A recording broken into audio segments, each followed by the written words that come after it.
Getting a protection order can be confusing and even a bit overwhelming. Hi, I'm Jane. If you or a loved one is looking for information on how to file for a protection order in Pennsylvania, I'm here to explain this process so you know what to expect. There's a lot of information in this video, but we hope you'll feel a lot more comfortable after spending some time with me reviewing the steps involved. In Pennsylvania, you can file the paperwork at your local courthouse at no charge. If you have trouble speaking, hearing, or understanding English, courthouse staff can also help you with interpreter services. You can go through the process on your own or with an advocate from the local domestic violence or sexual assault program. Someone from the courthouse can help you get in touch with an advocate. Advocates are trained to review your situation and help you file the paperwork, attend court hearings, provide counseling and support, and connect you to area resources. Again, all of these services are free. You may also have a lawyer represent you, but it's not required. However, know that advocates and courthouse staff cannot give you legal advice.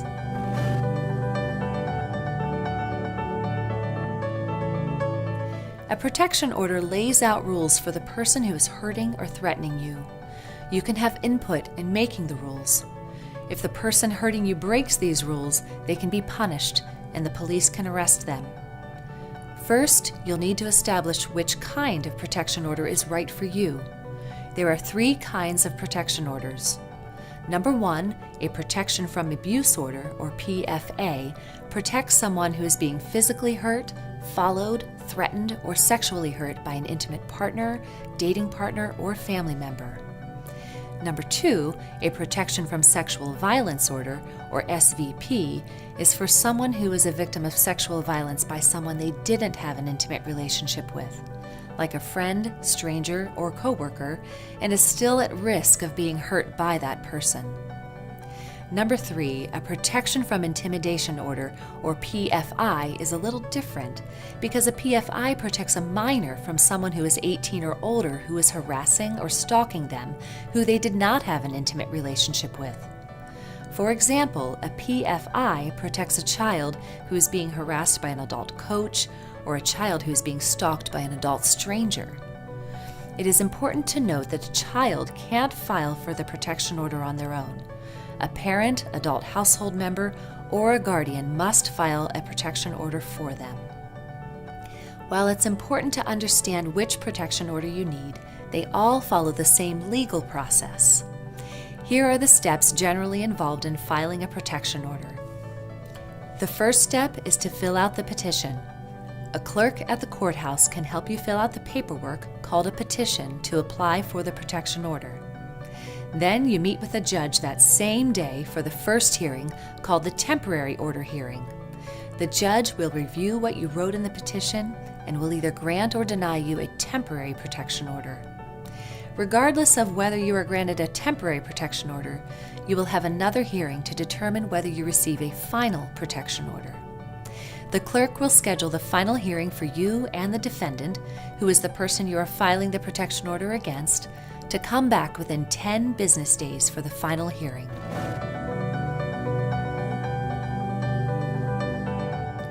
Let's take a closer look at the first step in this process, filing the petition.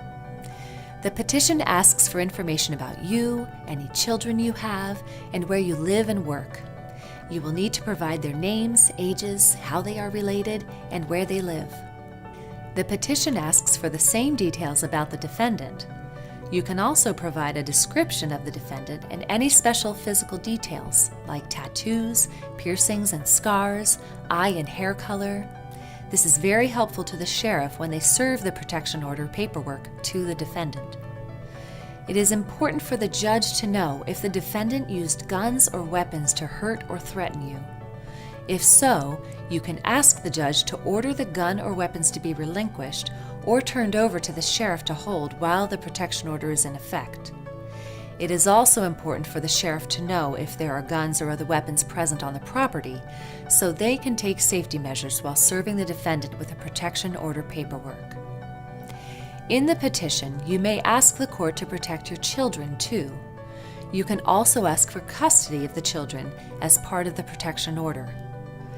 If the judge grants you custody, it is possible that it will only be temporary. You may need to file a separate custody petition and come back to the courthouse again. The courthouse staff can give you information about a separate custody request, along with attorneys and legal clinics that may be able to help you. If the defendant has threatened or hurt another family member, you can ask the court to protect that person as well. Next, the petition asks about the reason why you are filing for the protection order. You will be asked what happened. It is important for you to be specific to provide dates, times, and places. Remember to include any reports you made to law enforcement or medical personnel. There are a number of protections you can ask for to keep you and your family safer. For example, the court can tell the defendant not to have contact with you or your family, to stay away from you wherever you are, home, work, school, and other places you name, and to no longer live in your home. After you finish, the courthouse staff will file the petition for you. There is never any cost to you to have the petition filed or the defendant served.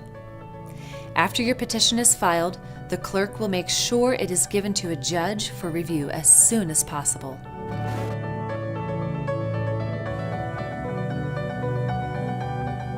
The judge has to review the petition, talk to you about it, and decide whether to grant a temporary protection order the same day that it is filed. When the judge meets with you, she will want to know what happened that makes you believe you are in danger, how have you been hurt, and have you been harmed by this defendant before. Also, if you believe a child is being physically or sexually hurt and you are asking to protect them under the temporary protection order, the judge will ask you about that as well. Overall, the judge looks at whether the situation is dangerous according to the law to decide whether to grant or approve your temporary protection order. If the judge grants a temporary protection order, your protection starts as soon as the judge signs the order and lasts until the next hearing, which is the final protection order hearing. Someone from the Sheriff's Department will go out right away to serve or hand the paperwork to the defendant, which will include your petition, the temporary order, and the date of your final hearing. You will be notified when this is done. Once the defendant has the order, the defendant may not be allowed to have contact with you. If the defendant contacts you in person or through text, phone, email, or social media, or tries to contact you through other people like family or friends, that is a violation of your protection order. The order gives police the authority to arrest the defendant if that person is violating the terms of the order. If the defendant breaks or violates your order, they may go to jail. Remember, law enforcement can only enforce the protection order if you call them about violations. You cannot violate any order that is written for your protection. Even if you want to have contact, the defendant can still be arrested and could end up in jail. Be sure you keep your copy of the temporary protection order with you at all times. If the defendant doesn't follow the order, you can report the violation to the police. If the judge does not sign the temporary order, there is nothing legally in effect to make the defendant stay away from you. If you need help staying safe, ask the clerk for the phone number for the local domestic violence or sexual assault program. Even if the judge does not grant the temporary order, the court must still schedule a hearing which must be held within 10 business days, unless you ask them not to. At the final hearing, you'll be able to present evidence supporting your case and witnesses.